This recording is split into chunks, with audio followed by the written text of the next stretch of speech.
नमस्कार विद्यार्थी मित्रांनो आणि वाचकांनो, आजचा जो व्हिडिओ आहे त्या व्हिडिओचा विषय आहे की स्ट्रेट लाईन आणि कर्व लाईन यांच्यामध्ये एक्झॅक्टली डिफरन्स काय, the most fundamental difference according to Sachin Kirat's theory of time compensation.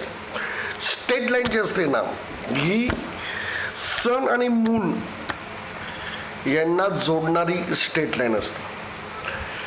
सनची position नेहमी कॉन्स्टंट असते, म्हणजे सनचा सेंटर आणि मूनचा सेंटर यांना जोडणारी जी लाईन आहे ना ती स्ट्रेट लाईन आहे.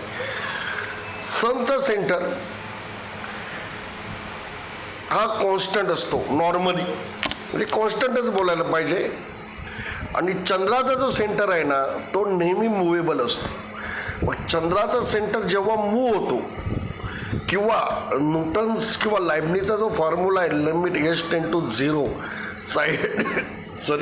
Sign H upon H is equal to 1, हे इक्वेशन ही स्ट्रेट लाईन फॉलो करते इक्वेशन, आणि टाईम फॉलो करतो. कारण स्ट्रेट लाईन आणि टाईम या इक्विव्हॅलेंट आहे. स्ट्रेट लाईन आणि time has a strong analogy with each other, हे सायन्सने मान्य केलेलं आहे. तर according to Sachin Kirat theory of time compensation, straight line belong to sun, curve line belongs to moon. आणि याच्याविषयी जास्त डिटेलमध्ये मी माझ्या पुस्तकामध्ये इलॅबोरेट केलेलं आहे.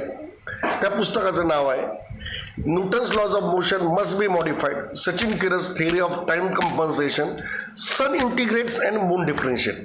तर वाचकांनी हे पुस्तक वाचावं आणि त्याच्या प्रतिक्रिया कळवाव्यात ही नम्र विनंती. थँक्यू, धन्यवाद.